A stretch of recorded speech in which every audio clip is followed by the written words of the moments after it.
Welcome back to the Real Estate Sitdown, presented by WB Homes and the Pemberton Home Team. This is episode 25. I'm Blair Berg, and this is Jaiden Millette. How you doing, Jaiden? I'm doing well. How are you? Doing well, as always. So, right off the top, we actually have some pretty good news. Yeah. As always, we're going to start with the interest rate. At the time of recording, and today is Tuesday, November 7th, 2023, the interest rate for a 30-year conventional loan is 7.46. So, we've dropped below 7.5. Well, I think last Thursday or Friday, I actually saw it down at 7.25. And when I was talking to another person on our team, he said that our lender actually got someone locked in at just under 7, the high sixes. Crazy. Wish it was my client. Yeah. So probably bought down some points, but that's good news. Yeah. Like I said, it's back up a little bit, but it is under 7.5. It is. So I'll take any sort of positivity at this Some point. more eights. Knock on wood. Yeah, right? I'll take any positivity. Get out of there. But today, first segment, we'll go deal doctors.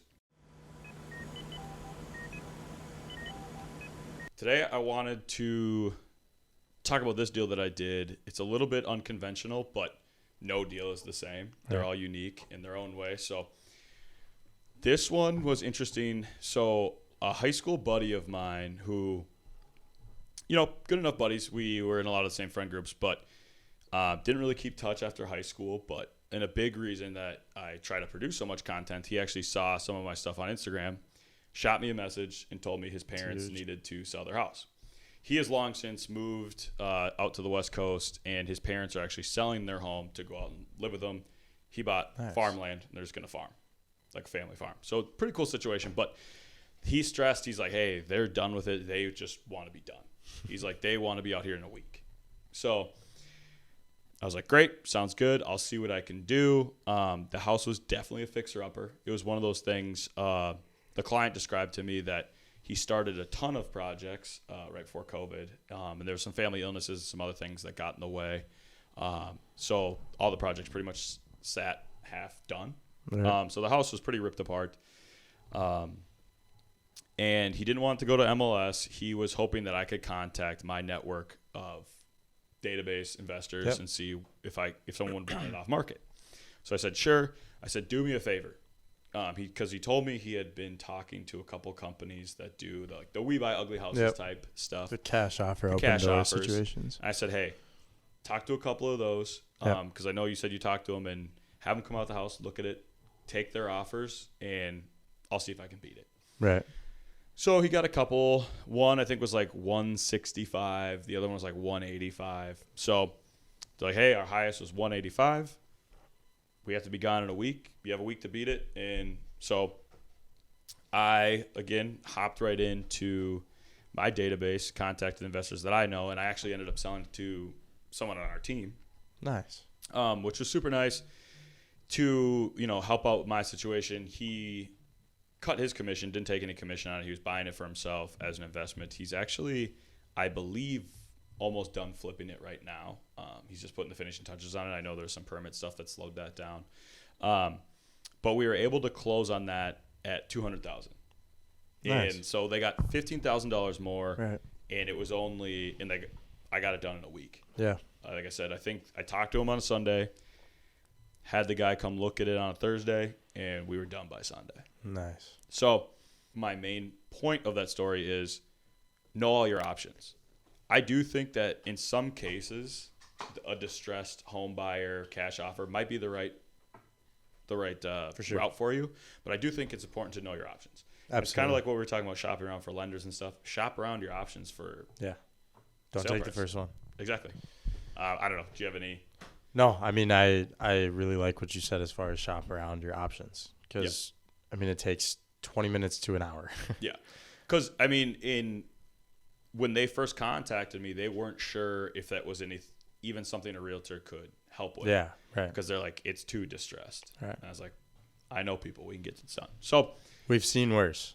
So if you're ever thinking there is always worse than what you have. Just keep that in mind. Yes. And that was something that was very important to tell them. It's like, I've seen homes on the market worse than this. I mean, people will list condemned properties and it's just like, beware during your showing.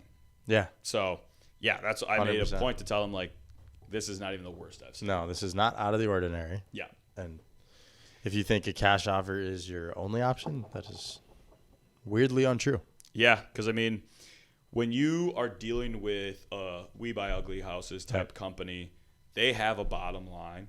Yep. And they have a spreadsheet. They punch the numbers margins in. It's like to hit their margins every time, they need X amount. Right. So theirs is going to be a very lowball offer, which nothing against that industry because it's a necessary one and they do well for themselves, but it's not always the right way to go. Right. I mean, most experienced agents, they know some investors. They have a database of people.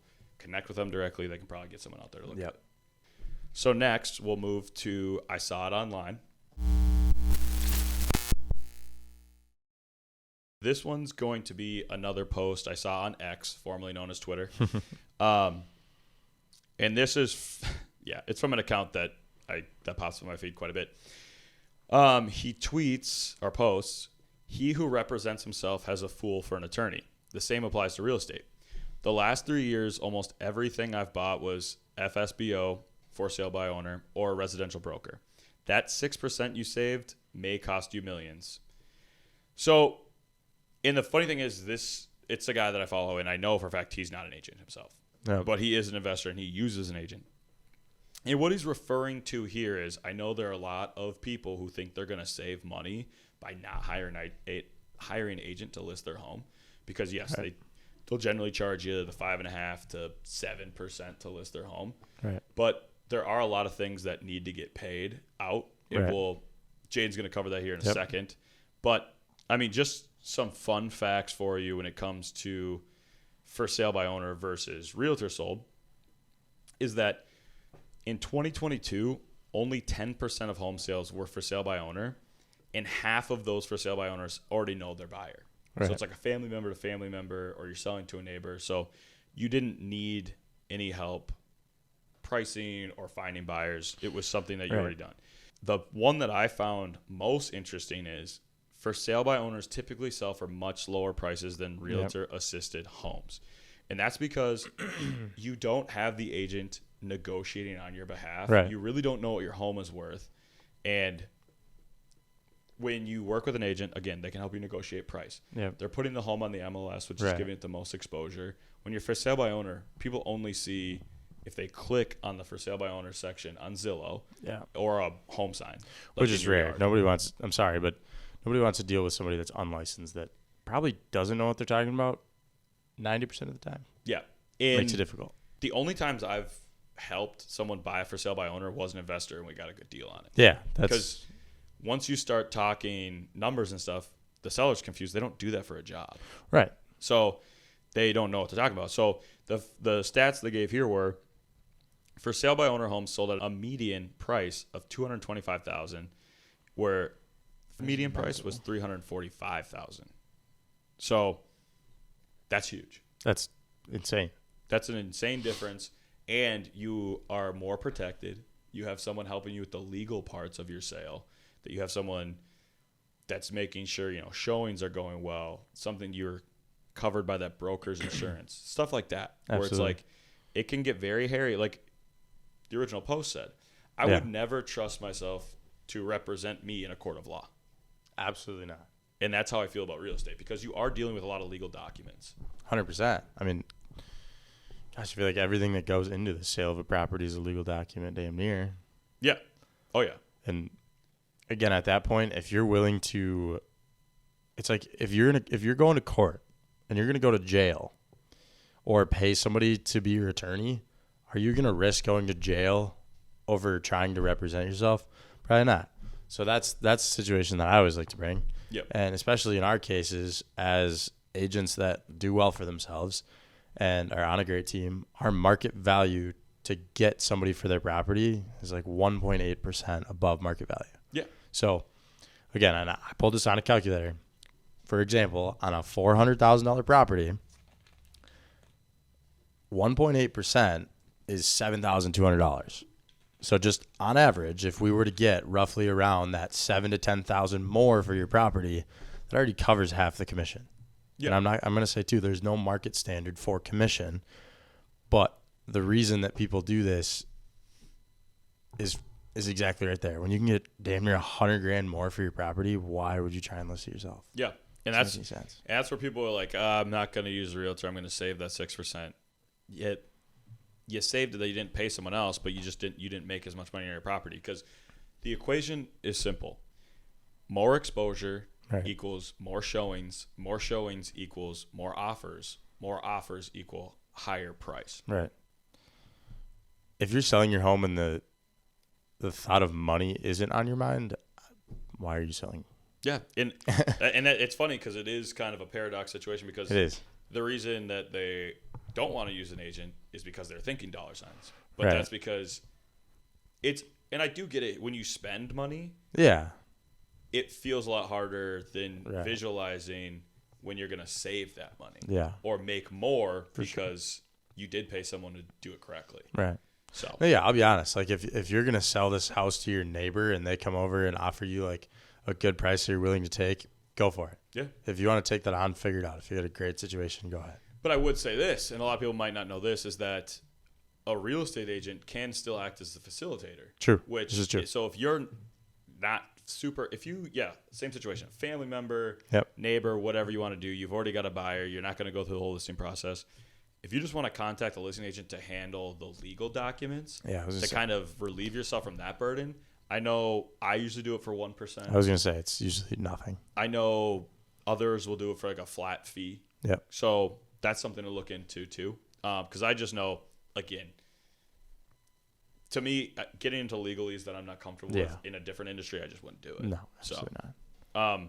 And you're going to have to pay either way, so you might as well pay the right person to do it. Yeah. And I know, so I was looking through the thread actually on this post, and I did see the original poster did say something about, he's like,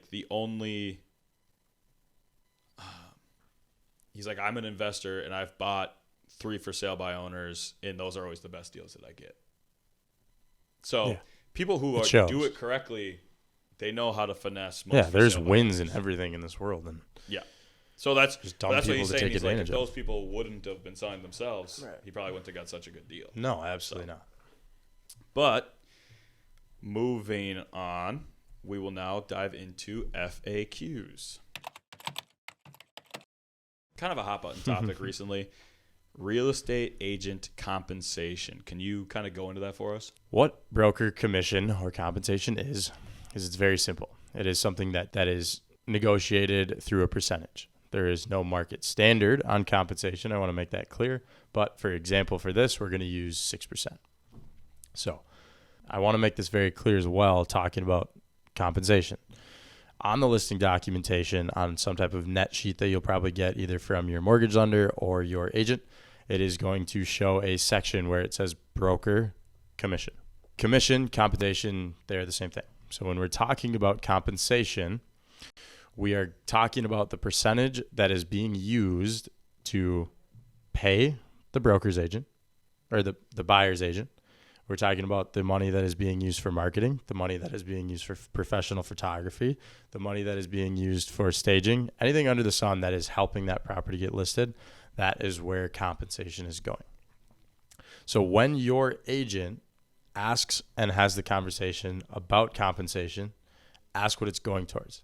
When you do have a good agent, and I'm not going to talk amazing about ourselves, but us and our team on average will be able to sell listings for about 1.8% over market value. And for example, on a $400,000 property, as I said earlier, it's about $7,200. And when you're talking the difference between, 0.5%, 1.5% on your actual compensation commission, if you will, it's already taken care of if you have a good agent that's using that compensation for the good of selling the home. Yeah. Again, I think it's a very simple concept that a lot of people like to overlook, especially as an agent. I would encourage agents to introduce that concept to their listings, to their sellers, to their any appointments that go on that involves this conversation. Talk about what it's going towards. Yeah, and I think that's the number one question you get right away from any client. For sure. Is what's your commission? Yeah, what am I paying you? Yeah, what are you going to charge? And a big part of every listing appointment, so your initial appointment that you have with the seller, is you're going to go over that. Right. You're going to go over all the services that you provide. Hopefully. Yeah. Hopefully it goes that far. If you're a good agent, that's what you do, yes. But yeah, you'll be talking about what that commission gives and what services are covered under that. All right. And so here in Minnesota, again, for legal purposes, what I'm saying is typical things that I see. It's not set in stone. It's not an industry standard. But typically what I see here in Minnesota is the listing sides where you do the negotiating on compensation commissions. And as a listing agent, I usually say I start about 6%. Yeah. If it's a buy, sell, I'll maybe alter that a little bit. And again, I can only educate sellers on experience that I have, but here in Minnesota, near the cities, a normal percent that I'll pay out and that I see other agents paying out is about 2.7% to the buyer's agent. And so the reason it's 6% on the sell side, so if I have to pay out that 2.7%, I need to make a little bit more money than the buyer's agent because I'm paying for this. Right. So your agent should be paying for photography, staging, listing, marketing. I'm putting it out on my social medias. Yeah. And other things that come out of that is like, let's say you're a client of mine that I met on Zillow. I have to pay out a referral fee to Zillow. Yep. If I'm part of a team, I have to pay some commissions towards the team. I have to pay my brokerage a certain percentage until I cap. At the end of the year, I have to pay my taxes, or I should be doing it quarterly. I have to pay for my licensing fees, national and state, quarterly and annually. And then on top of that, I have to pay any office fees I might have, and then just my cost of living. So at the end of the day, I know a lot of people think like, oh, what do real estate agents even do? They make too much money. After you take out all of those things, there's not much left. You're not making that much money, and that's why that's why we strive to do so many deals. Right. Because if you just did like one a month, trust me, you're making more than us. Like if you're just doing a deal a month. So cash in hand, you have more. Yeah, exactly. So again, near the cities, I usually pay out. And again, it's totally up to the sellers. Yep. But like I say, I can only educate them on what I've seen. Right. Near the cities, it's closer to 2.7. More rural areas, it's like a 2.4. Again, not an industry standard, just something I typically see. And it is totally up to the sellers how that commission is paid out. But like I say, for those asking, like, what do we do? Those are the things that we do. And those are all the things that it has to cover. So, and I do believe in real estate, it's one of those things you get what you pay for. For sure. Because I've seen when you go with the discount listing agent, it's one of those things where I can tell that they took their pictures on an iPhone. I can't really tell what's going on. Yeah. They're only paying like 1% out to the buyer's agent. And those houses just sit longer because they don't look good. I mean, in today's social media driven world where everyone's online, we know good pictures. And like we want a good video walkthrough. We want open houses. And I know a lot of my buyers, there's so many houses out there that come up in their feed. If they're looking at this pixely shitty photo that they can't even tell what it is, they're just going to skip it. Yeah, it's not even going to be a thought. Yeah. And the ones that get devoured, those crappy ones, they sit for longer, so then they end up accepting lowball offers. Investors gobble those. They'll eat it up, yeah. Yeah. So if you want to appeal to just investors and get under list, go with the discount agent. But yeah, that's to Jaiden's point. Commissions are a sensitive subject. Yep. And I think that's just a social standard because it's money. Yeah, 100%. I get that too. Yeah, 100%. I mean, and it's a big chunk of money. Yeah, it is. I 100% agree. I mean, but as we talked about too in the I Saw It Online segment, when you spend that extra 6%, it comes back in cash. It comes back in more. Yeah. So and less time and less effort, and you just get to sit back and get told when to leave your house because there's a buyer coming in. Yeah, it's an investment on your sale. And like you said, hands off. Yeah, you don't have to do anything. You're part of the negotiation process. You just sign stuff, and then that's about Hey, agent, how's my listing going? Is somebody going to buy my house? Yeah, actually, we got an offer in today. Let's sit down and talk about it. Exactly. I feel like I get this question all the time. How long, on average, does it take to close a home? So, and this is a question I do get all the time too, and then I have to dig in a little deeper and say, well, what's your timeline on your question even? Because it's like, how long does it take to close on a home from the first conversation we have, from when I set you up on a search? Or are you talking from when we actually get an offer accepted? If we're going from the very beginning, and we're talking about when I first set you up on a search, that can depend. How broad is your search, or how specific is it? Kind of what is your budget? If it's a low budget and you're pretty strict on the things you're looking for, it might be a while. But for sake of the question, let's just say you're asking how long does it take on a home from the moment an offer is accepted. So, I would say that's the most common question that I find myself explaining. So from when our offer is accepted, generally, if you're looking for a quicker close and you're using a mortgage, it's about 30 days is what I say. I know if you have a really clean financial profile, I mean, I know lenders that can get it down to like 14 days, 21 days. But I always quote 30 just in case. Give it a little some time, wiggle room, and it gives the client wiggle room too, because I know a lot of clients that say, hey, I want it quickly as possible, but then they take forever to get documents to the lender. So then, and they're like, well, I'm busy. It's like, well, you got to get the documents in or else they have no idea how much money you have. So I usually say about 30 days if you're using a mortgage. If you are using cash, we can do it like 7 days. Oh, easy. At that point, we're just ironing out the details, and if we do an inspection, blah, blah, blah. But that time is really for title to get all of the title work, all the documents in order, so they can make sure there's any encroachments, stuff like that on the land, and make sure it's a clean title. There's no liens. And trust me, that's stuff you want to get done, and you want the title company to dig in that, because you don't want to move into a home and find out they have a tax lien on their house.